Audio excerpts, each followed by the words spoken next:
Hi dear subscribers, thank you so much. Global media వింగ్స్కి subscribers 300 పైచులకే పెరిగారు. ఇక మీదట కంటెంట్ ఇంకా పెరుగుతుంది. వీడియోస్ కూడా ఫ్రీక్వెంట్గా చేయడానికి ట్రై చేస్తాను. Thank you so much. Subscribe global media wings. సొగసరి అందాల నటి జమున నాటకాలతోనే తన నటి జీవితాన్ని మొదలుపెట్టారు. సత్యభామ లాంటి పాత్రలు చేయాలంటే ఆమెకు మాత్రమే చెల్లు. నాటకాల ద్వారానే జగ్గయ్య, గుమ్మడిల లాంటి పెద్ద సీనియర్ నటుల పరిచయం జరిగింది. ఆ రోజుల్లో మహానటి సావిత్రి కూడా దుగ్గిరాలలో షూటింగ్ నిమిత్తం జమున ఇంటిలో కొన్ని రోజులు ఉన్నారట. ఆ పరిచయమే జమున సావిత్రిల సాన్నిహిత్యం బలపడడానికి కారణం. వారిరువురు అక్కాచెల్లెళ్ళ వల్లే మెరిగేవారని జమున గారే చెప్పుకొచ్చారు. గడసరి పాత్రలకు పెట్టింది పేరు జమున.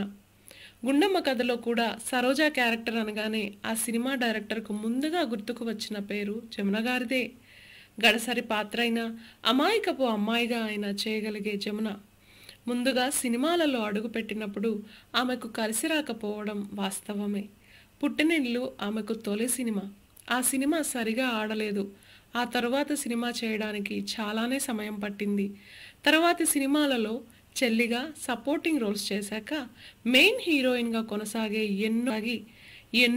ఎన్నెన్నో గొప్ప హిట్ సినిమాలను చేశారు జమున.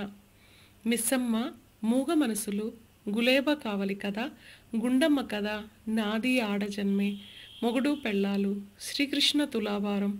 ముఖ్యంగా ఈ సినిమాలో ఆమె చేసిన సత్యభామ క్యారెక్టర్ గురించి ప్రత్యేకంగా చెప్పుకోవాలి. అహంతో కలిగిన సత్యభామ క్యారెక్టర్ ఆమె మాత్రమే చేయగలరు అన్నట్టుగా మెప్పించారు. ఆమె తరువాతి కాలంలో రాజకీయ ప్రవేశం చేశారు.